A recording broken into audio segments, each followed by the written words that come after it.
2023년 7월 18일 새벽 기도에 마태복음 16장 20절 21절 말씀으로 이때로부터라는 말씀을 잠시 드리겠습니다.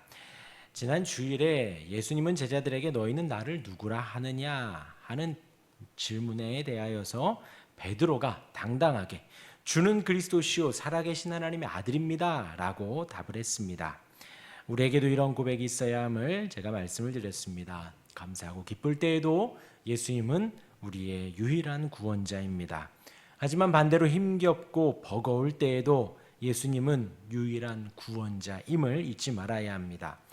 그런 사람들은 복이 있다 하고 예수님께서 세 가지를 말씀하셨습니다. 하나는 그렇게 예수님이 구원자임을 알려주신 분이 살아계신 하나님이시라고, 혈육이 아니라고 예수님 말씀하셨습니다. 또한 두 번째 복은 하나님이 알려주신 대로 고백하는 고백 위에 주님이 교회를 세우겠다, 에클레시아라고 했죠. 이런 건물이 교회라 하지 않았습니다. 예수를 구주로 고백하는 우리가 그렇게 모인 공동체가 교회라 하였습니다. 하나님께서 그렇게 고백하는 이들에게 교회를 세워주시는데, 그렇게 공동체를 만들어 주시는데, 그 공동체는 음부의 권세가 틈타지 못하는 아주 강력한 주님의 보호하심이 있는 공동체라 말씀을 드렸습니다. 또한 세 번째로 그러한 복은 하나님께서 메고 푸는 것을 그 사람들에게 신실하게 이루어 가신다 말씀을 드렸습니다. 그 마지막 말씀, 내가 천국 열쇠를 내게 주리니 내가 땅에서 무엇이든지 매면 하늘에서도 매일 것이요 내가 땅에서 무엇이든지 풀면 하늘에서도 풀리리라 하시고 하였습니다. 이것이 미래 완료 수동태라 하였습니다. 하나님께서 정하여진 것을 우리로 하게 하는, 매는 것, 푸는 것이 베드로가 자의적으로 하는 것이 아니라 하나님께서 매게 하시고 하나님께서 풀게 하신다라는 것입니다.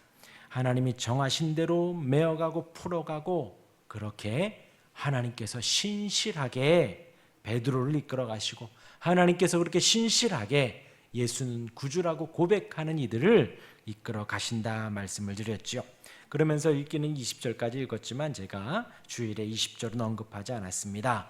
그래서 잠시 20절을 말씀드리면, 예수님은 제자들에게 자기가 그리스도인인 것을 아무에게도 알리지 말라 경고하셨습니다. 그런데 이 경고는 이미 제자들에게 혹은 병을 고침 받은 이들에게 여러 번 경고하셨던 것이지요. 그것은 말씀드렸습니다. 병을 고친 그 병 고침이 그리스도인 것보다 먼저 증거가 되고 더 많이 증거가 된다면, 예수님이 이 땅에 오신 이유는 우리에게 우리의 죄를 용서해 주시기 위해서, 우리와 함께 하시기 위하여서 이 땅에 오신 것인데, 병고침, 예수님은 병고치시는 분이시구나 하는 것이 알려지면 그것이 오해가 되기 때문에 그러하다 말씀을 드렸습니다. 그런데 20절의 말씀은 분명히 베드로가 예수는 그리스도입니다, 주님은, 내 앞에 계신 당신은 주님은 그리스도입니다, 살아계신 하나님의 아들입니다 라는 바른 신앙 고백을 했음에도 불구하고 주님이 지금 막으신다라는 것이죠. 아무에게도 자기가 그리스도인 것을 아무에게도 이르지 말라 하셨습니다. 왜일까요? 예수님의 메시아 되심을 제자들 외에는 무리들과 다른 사람들에게는 알리지 말아라, 제자들만 알고 있고 알리지 말아라. 왜 그럴까요? 아직 예수님이 메시아인 것을 제자들이 제대로 모르기 때문입니다. 주일에 말씀드렸습니다. 이때 당시 유대인들에게 있어서 메시아 사상은 정치적인 메시아이고 모세와 같은 메시아이고 다윗 왕의 뒤를 잇는 왕으로서의 이스라엘을 영광스럽게 출로마시켜줄 그런 메시아를 기대했기 때문이고, 이렇게 고백한 베드로도 그러한 영향이 없지 않다 말씀을 드렸습니다. 베드로마저도 그리스도의 진실한 실체를 아직 알아가고 있기 때문에, 그러기에 아직 잘 모르는 베드로가 만약 그리스도라고 외친다면 듣는 모든 이들도 잘 모를 것이기 때문입니다. 그들은 제자들의 그리스도라는 외침에 다윗과 같은 왕을, 모세와 같은 지도자를 배울 것이기 때문에 예수님은 제자들에게 아직 자기가 그리스도인 것을 아무에게도 알리지 말라 하신 것이지요. 후에 예수님은 잡히십니다. 그때 예수님은 고난 가운데에 대제사장 앞에서 자신의 정체를 밝히십니다. 그제서야 무죄이지만 결박당하시고 채찍 맞으시고 십자가를 지시기까지 그런 그리스도, 그러한 구원자이시기에 지금 제자들은, 무리들은 상상도 못하는 고난 받으시는 그리스도, 고난의 그리스도, 죽임당하시는 그리스도, 그렇게 나타내시고 예수님이 그 고난의 주님을 가르치실 때까지, 그 사역을 하실 때까지 예수님은 자신이 그리스도인 것을 알리지 말라 하신 것입니다. 그렇게 20절을 말씀을 드리고요. 이어진 22절은 이제 흐름이 바뀝니다. 여태까지 예수님이 갈릴리에서 사역을 하셨습니다. 예수님은 가버나움을 중심으로 대부분 갈릴리 호수 주변에서 사역하시다가 조금 전에 있었던 그 사건은 빌립보 가이사랴 지역에서 있었던 일입니다. 매우 북쪽입니다. 이방 신전이 있는 곳이라 했지요. 그곳에서 예수님은 자신이 그리스도임을 밝히시며 갈릴리 사역을 마무리하신 것입니다.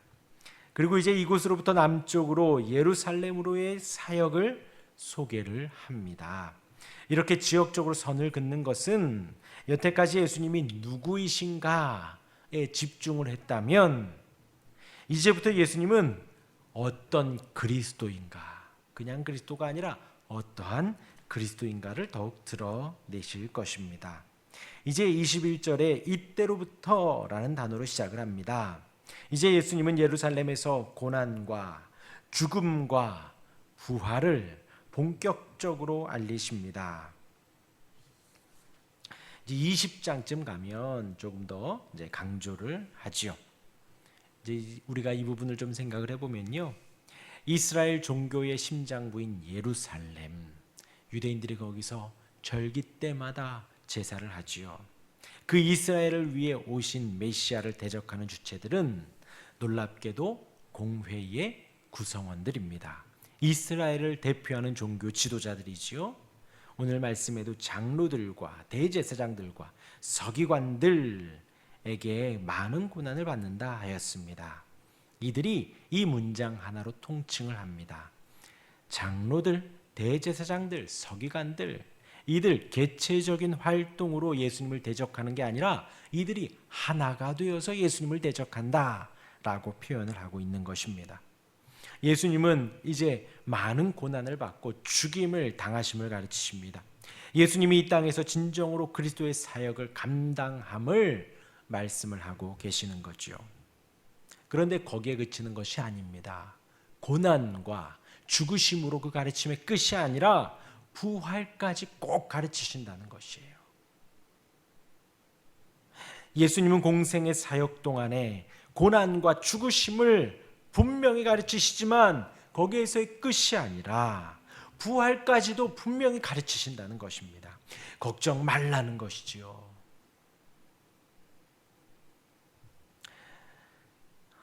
이러한 가르침의 시작은 바로 주는 그리스도시요 살아계신 하나님의 아들입니다 라는 고백으로 시작을 합니다.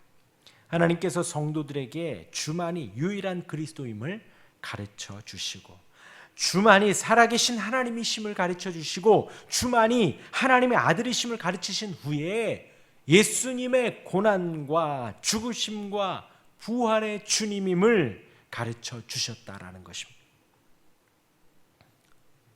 이런 놀라운 진리를 우리에게 적용한다면요, 성도들에게 가르치고 성도들이 이루실 그 놀라운 진리를 언제 가르쳐 주셨느냐?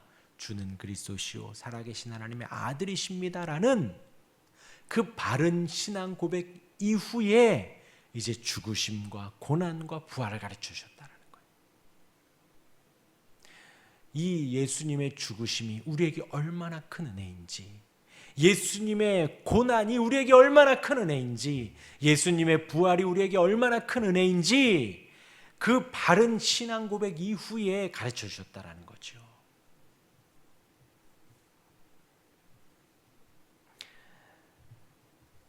그러기에 걱정하지 마시기 바랍니다. 우리에게 있어서 그 주님께 더욱 집중할 수 있기를 바랍니다. 그 주님을 더 알아갈 수 있기를 바랍니다. 우리에게 유일한 구주가 되시는 예수님, 우리에게 우리를 사랑하셔서 하나님의 택한 자들을 구원하시기 위해 고난 받으시고 죽임 당하시고 장사 지님 받으셨다가 부활하신 주님, 그 주님을 우리에게 비로소 깊이 가르쳐 주신다라는 것입니다.